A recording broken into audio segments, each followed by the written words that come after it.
Take a look there. Jackie Robinson broke the color barrier in Major League Baseball in 1947. And here at Holman Stadium in historic Dodgertown, this was a safe haven for black athletes here in Florida. Bulldogs back to work, trailing by 4 as Jackson State. They have really switched the momentum in the game. We've seen the momentum swing start off on Yale's side, thanks in part to the guy who's leading off right now, Garrett Larson. But since then, Jackson State has really steadied things out, and a part of that is credit to Arocha, who's been solid on the mound. Arocha has been outstanding. He's been attacking the strike zone. He took advantage of Yale's aggressiveness early, started spinning the breaking ball and inducing weak contact, but he's now in complete command of this game. Yeah, so far, pitching into the 6th inning with just 64 pitches. Here's pitch 65 to Larson. And there's a deep drive. That one's deep to center. Wilson racing. Wilson chasing. He looks up, and it is gone! Home run for Garrett Larson. And he's electrified the crowd today. A stolen base early, and now a home run. That's the aggressiveness that the Yale hitters came out with, and they flipped the script and started being more patient and got off the fastball.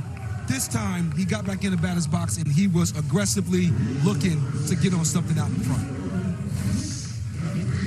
When it comes to momentum swing, sometimes it can truly be a momentum swing, and we saw it that time from Larson. And that's a fastball middle. Early in the game, in the first couple innings, they were not taking those fastballs. When Jackson State came back and grabbed momentum of this game, they at bats came a little bit more patient. They started hitting behind in the count. Larson gets up, gets a fastball out over the plate, and drives it out of the ballpark to center field. Yeah, take a look at his reaction, man. That'll liven up a dugout there. And you can see already just a lot more energy in the dugout for Yale. There's a chopper to the left side, and that ball's fouled off. But again, you see that play from Larson. He's been a big-time player already this season. He was 3 for 4 with a double in the last game against Bethune-Cookman, and now he's followed up by going 2 for 3 and hitting the first home run of the season for the Bulldogs in 2026. Yes, and you see Jackson State, they're starting to run guys down to that bullpen. When you start to get around that 69, 70 pitch mark, and you're hoping to get him through 6 at 75 or 80 pitches, but at the same time, you want to make sure that this inning does not get out of control. Now DePrima up at the plate. Count is even, 2 balls and 2 strikes. Prima's a junior from San Diego, California, and did not make an appearance in 2025, but in 2024, very productive. He bat .266 for the squad. It's a bit of a Swiss Army knife for his team as well. He takes ball 3. For DePrima, he's a 2-way player, and he did that as a freshman where he made 18 starts and also made 6 pitching appearances. So he's been able to really make an impact on both sides. And with the roster size decreasing, I feel like that's going to become an even more valuable asset for college coaches. Stays alive, counts, remains full. And you start to look at Arocha, the ball is starting to be elevated more and more. He could be running out of rope here.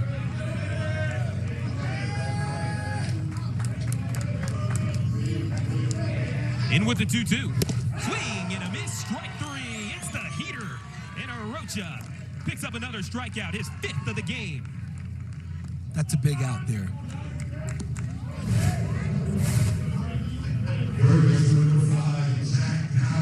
That may be one of his best fastballs of the game right there.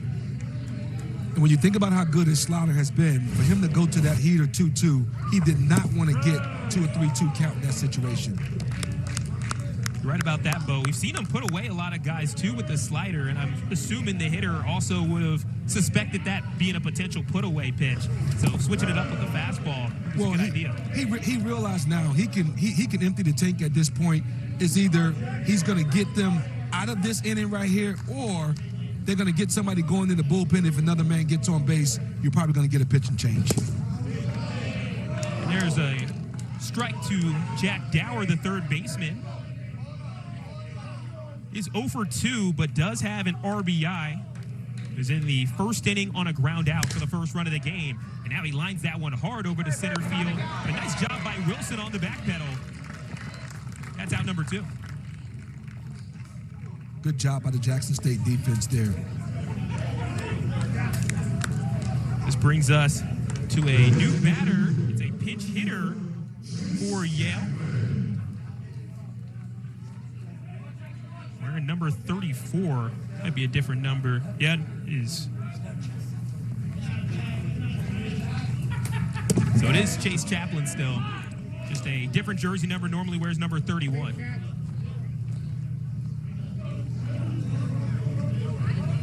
The 0-1. Gets an appeal, did not go. And the count's even, 1 ball and 1 strike.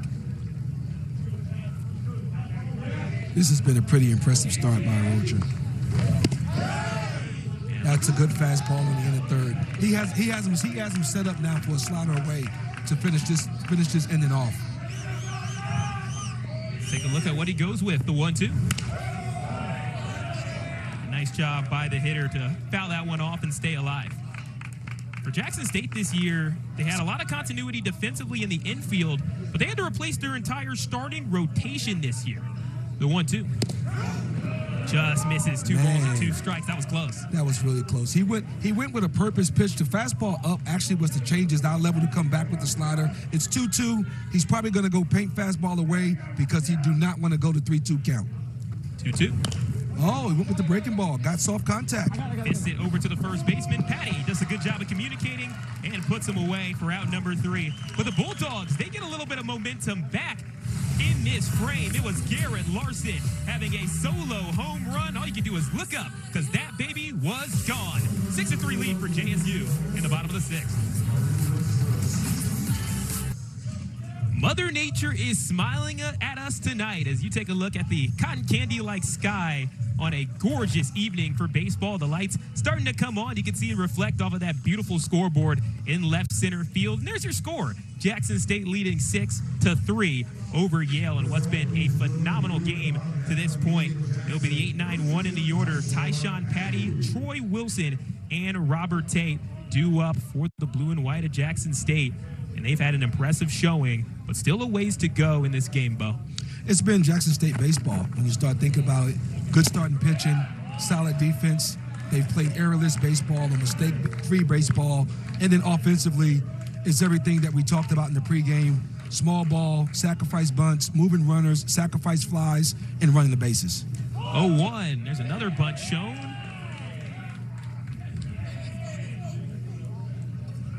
And the count's 0-2.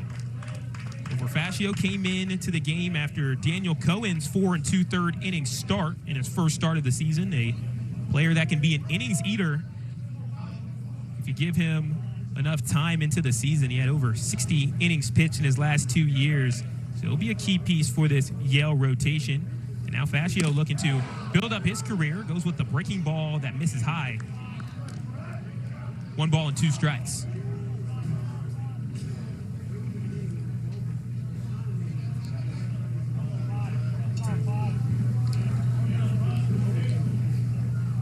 And with the 1-2, curveball hit into the air, shallow right center field. Communication is key, and Turner puts it away for out number 1. Play Ball is baseball's global youth initiative to highlight the fun and accessible ways to play our great game. To learn more, including how to find a league near you, scan the QR code or go to playball.org and follow at Playball on X, Facebook, and Instagram. Take a look there at Hank Aaron, Ken Griffey Jr., so many greats of the game. I'm next to one of them right here in Bo Porter. Play Ball has produced so many good players. When you look at all the MLB programs, whether it's the RBI program, the MLB develops the program itself, Hank Aaron Invitational, and you can go all around college baseball and see the impact that those programs are having on collegiate baseball. And when you look at several of the players that have been in those programs that are now in the major leagues, the Hunter Greens, the Joe Adells. Counts 2 balls and 1 strike to Troy Wilson Jr. Yeah, I know. And one thing that really stands out whenever I hear players talk about their experience with the MLB Develops program, Bo, they describe how it's a first-class experience. They feel like big leaguers. That's how awesome it can be. We talked with Omar Johnson, manager of Jackson State, and he mentioned how, when MLB came in for the Power Series in Mississippi, they were able to rent out that museum and give their opportunities for all the players competing to get special time with a museum having so much Black history within it. And then following that up, too, with a first-rate experience from whether it's a broadcast perspective, the treatment, the facilities, even when they come over here to the JRTC, you're getting a taste of the big leagues when you work with MLB Develops, and it's something that is fantastic and something to highlight for sure. In comes the payoff, and that one's low, and there's a walk. The best way to have a bright future is to invest in your future. And when you look at what Major League Baseball has done with MLB Developed, it has invested into the future of Major League Baseball. And all of these programs are being run and coached by former Major League players. Dale Matthews, Tony Regans, and their whole staff have done a tremendous job of expanding the program, each and every year by adding different events. As Robert Tate comes back to the plate, he takes the first pitch high. There's the fake break again. Get the fielders moving. Now you understand who's covering. The batter now can figure out whether or not I want to pull this ball if it's a hit and run. Do I want to try to shoot the ball the other way if the second baseman is covered?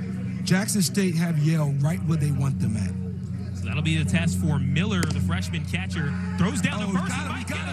He's got him. That's a great back pick. And that's the chance you take as an aggressive base running team. You heard Coach talk about this in the pregame. One thing that you're not going to see with Jackson State is that's not going to stop them from being aggressive, because this is the risk when you are an aggressive team taking good secondaries. You're going to get some times in which you're going to get backpicked. So 1-2-3 pickoff. And now a bunt placed down by Tate. Fascio's throw is offline. And that's into the right side, into right field. But Tate will remain put at first after turning initially, but he's safe at the plate. And Jackson State, they replaced the runner that was just put out at first base with a new runner. Yes, when you look at the pressure, that Jackson State is keeping on this Yale defense, yes, he had a good secondary. The mistake that the base runner made is that his feet stopped. You don't ever want your feet to stop underneath you, because now it lessens your ability to react to the back pick. Also just a great throw, too, from the MLB Develops alum, Bryce Miller.